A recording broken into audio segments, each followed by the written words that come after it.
안녕하세요. 정말 글을 쓰려고 하니 한숨부터 나오네요. 어디서부터 써야 할지 화가 나서 술도 한잔하고 울고 어디서 말도 못하겠고 여기다 술김에 주저리 써서 사연 보내봅니다. 정말 드라마 같은 일이 저희 시댁에 생겼습니다.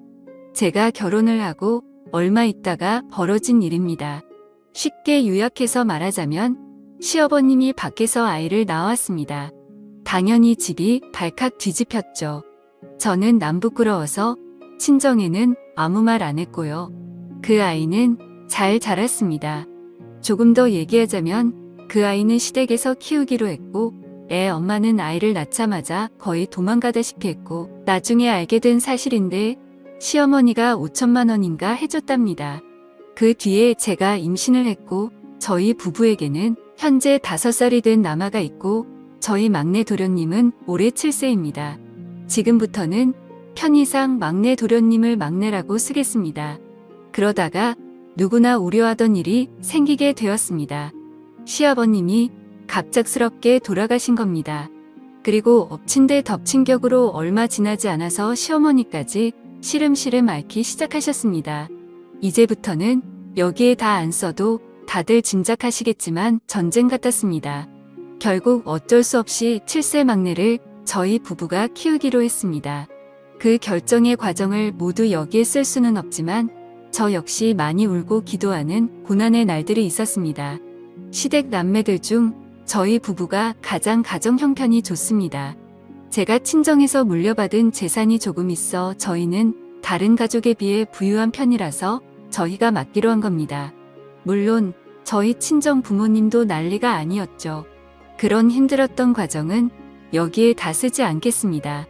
저희 집에는 아들 태어나서부터 지금까지 매주 베이비시터 이모와 같이 살고 있습니다. 이모님께 돈을 좀 더 주고 막내 도련님도 같이 봐주고 있었죠. 이모는 오후 일하시고 주말은 쉬시고 저와 제 남편이 아이들을 돌봅니다.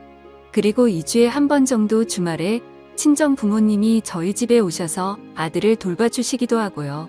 처음에는 친정 부모님도 정색을 하시더니 지금은 막내 도련님도 손주처럼 잘 대해주십니다. 사실 이 드라마 같은 일 때문에 남편과 몇 번 말다툼이 있었습니다. 제가 아이를 낳고 얼마 있다가 시어머니께 막내가 썼던 물건들을 잔뜩 얻어왔습니다. 같은 남자아이고 그래서 별 생각 없이 받아왔고 애야 워낙 빨리 자라니까 그냥 막내 것 말고도 다른 친구들 것도 좀 얻어왔습니다. 그랬더니 세상에 남편이 시어머니께 얻어온 막내 옷이니 뭐니 당장 내다 버리라고 소리를 지르고 버럭대서 한번 크게 다뤘네요. 그리고 작년 하반기부터 막내 도련님과 저희 가족이 같이 살게 되었습니다. 막내가 예절도 바르고 의젓합니다.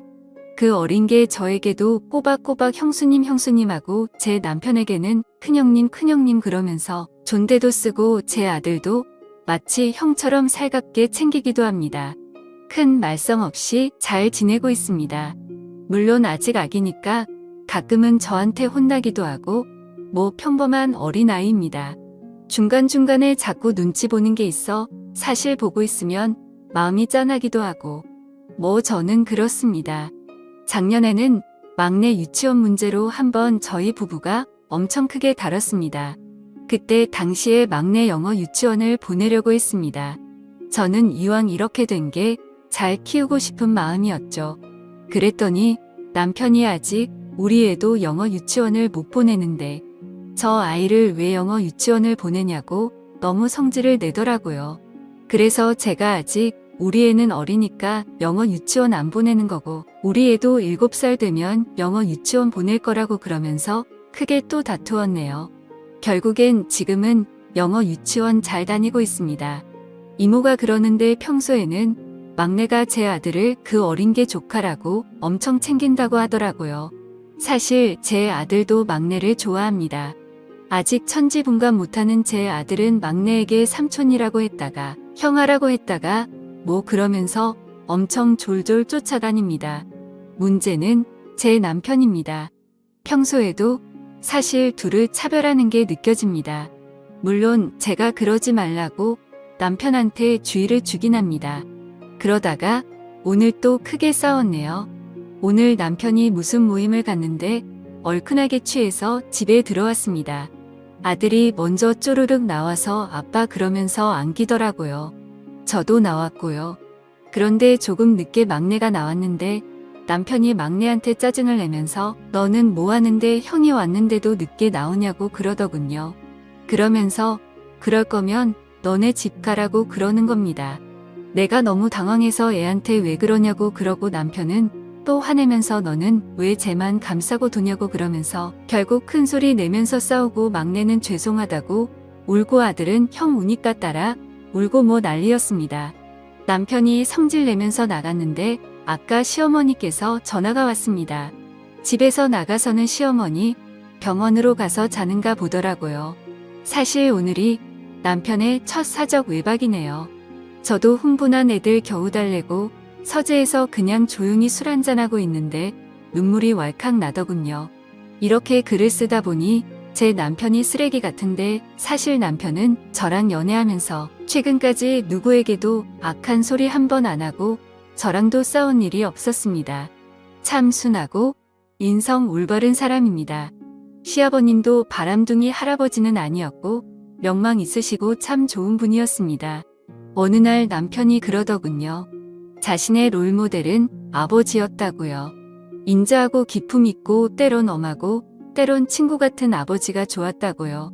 자신도 결혼해서 아버지가 된다면 자신의 아버지 같은 아버지고 싶었다고 했습니다. 그리고 시아버지는 시어머님께도 참 잘하셨다고 합니다. 두 분 평생 사시면서 큰 소리 한 번 안 내시면서 사셨다고. 근데 밖에서 아기를 데리고 온 순간 그 평생 봐왔던 그 모든 것이 한꺼번에 무너진 겁니다.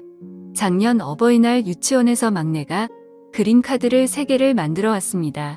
형수님께, 큰형님께, 어머니께 이렇게 만들어 왔는데 너무 기특하고 마음이 아파서 제가 다음날 열차를 타고 막내를 데리고 시어머니 병실로 데리고 갔네요. 근데 그 조그만한 게 자기 엄마 시어머님한테 그러더군요. 자긴 잘 지낸다고. 엄마 빨리 나와서 같이 살자고 그러면서 그 고사리 같은 손으로 자기 엄마 시어머니 손을 꼭 잡는데 제가 다 왈칵 눈물이 나더라고요. 누구 말대로 하늘로 머리 둔 짐승은 기르는 게 아니라고 하죠. 저도 불안합니다. 이렇게 저는 애틋한데 이 막내가 중학생이 돼서 사고치고 학폭이나 끌려다니면 어찌나. 아님 나중에라도 형수가 나한테 해준 게 뭐 있냐고 하면 어쩌나. 하지만 지금은 그 불안감으로는 어떻게 할 수 없습니다. 현실적으로 받아들이고 아이가 잘 클 수 있도록 기도하고 인내하는 수밖에요. 남편도 이성적으로는 알지만 가슴이 그렇지 않은 것 같습니다. 막내한테 잘하다가도 문득문득 저놈 때문에 우리 엄마가 고생한다고 생각하는 것 같아요. 마치 지금 남편은 중학생 사춘기 아들 보고 있는 기분입니다. 근데 쓰다 보니 웃기네요. 원래 이 글의 주인공은 제 남편이 아니라 제가 되어야 맞는 거 아닌가요? 제가 남편처럼 막 저렇게 방황하고 남편이 사연을 보내야 될 것 같은데 이건 거꾸로 되었네요.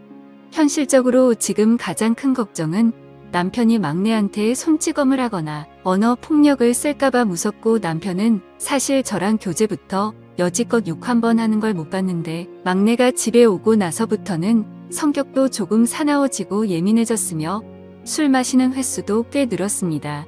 그리고 그냥 이렇게 보고 있으면 우울증 증세도 있는 것 같습니다. 현실적으로 제가 어떻게 해야 할까요?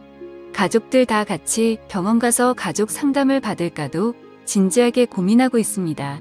감사합니다.